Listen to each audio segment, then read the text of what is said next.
I once had a foreign engineer colleague who complained out loud in the office.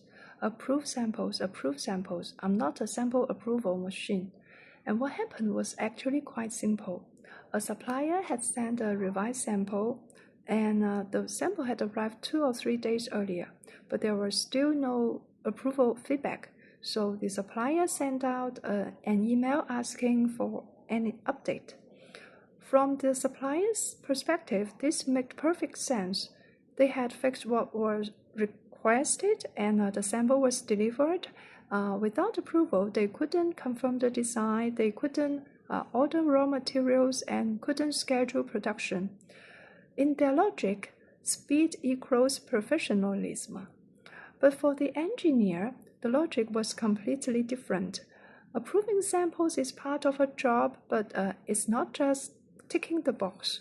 She needs time to inspect details, run tests, and evaluate performance, and decide whether the sample truly meets the original design intention.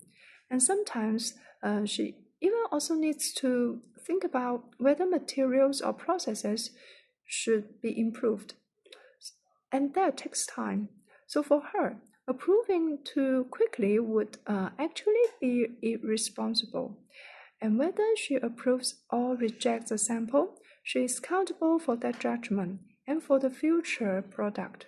So when emails keep pushing her for progress, it can easily sound like you care more about speed than quality.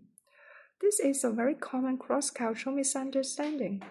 In many Chinese work contexts, being efficient is clearly a compliment, but in some international environments, emphasizing speed too much can raise concerns.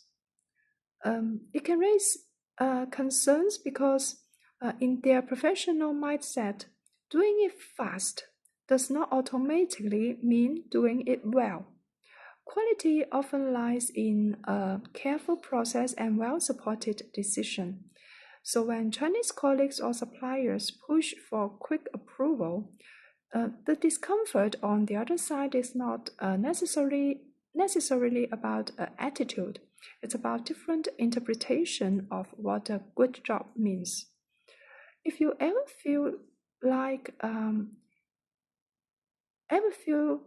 that being too efficient makes others uncomfortable, try reframing the conversation. Instead of asking, when will it be approved? Ask what information or tests would help for a decision. Sometimes slowing down is exactly how trust is built. This is only one perspective, and it may not fit every situation. If you've experienced something similar, I'd like to hear your thoughts.